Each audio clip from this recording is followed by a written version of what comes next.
उपमुख्यमंत्री सुनेत्रा अजित पवार यांनी आज कराड येथील प्रीतिसंगमावर महाराष्ट्राचे शिल्पकार आणि पहिले मुख्यमंत्री स्वर्गीय यशवंतराव चव्हाण यांच्या समाधीस्थळी पुष्पचक्र अर्पण करून अभिवादन केले।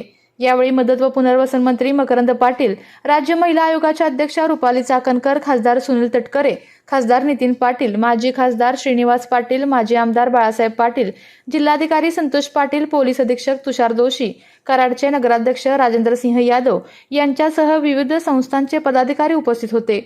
उपमुख्यमंत्री सुनेत्रा पवार यांनी उपमुख्यमंत्री पदाची शपथ घेतल्यानंतर प्रथमच कराड येथे येऊन स्वर्गीय यशवंतराव चव्हाण यांच्या समाधीचे दर्शन घेऊन पुष्पचक्र अर्पण केले।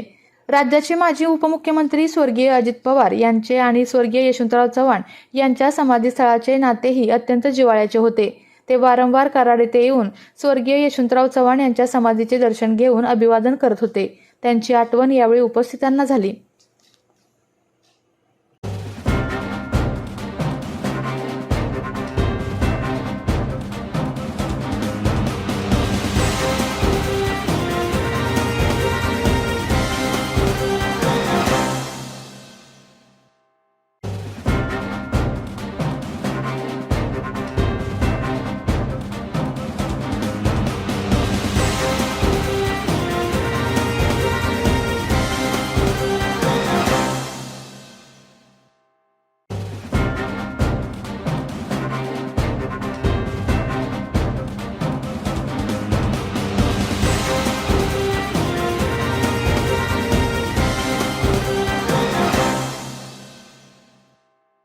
आपल्या तालुक्यातील जिल्ह्यातील बातम्या सर्वप्रथम पाहण्यासाठी आजच सातारा न्यूजला YouTube चॅनलवर सबस्क्राइब करा, लाईक करा, शेअर करा आणि बेल आयकॉन प्रेस करायला विसरू नका।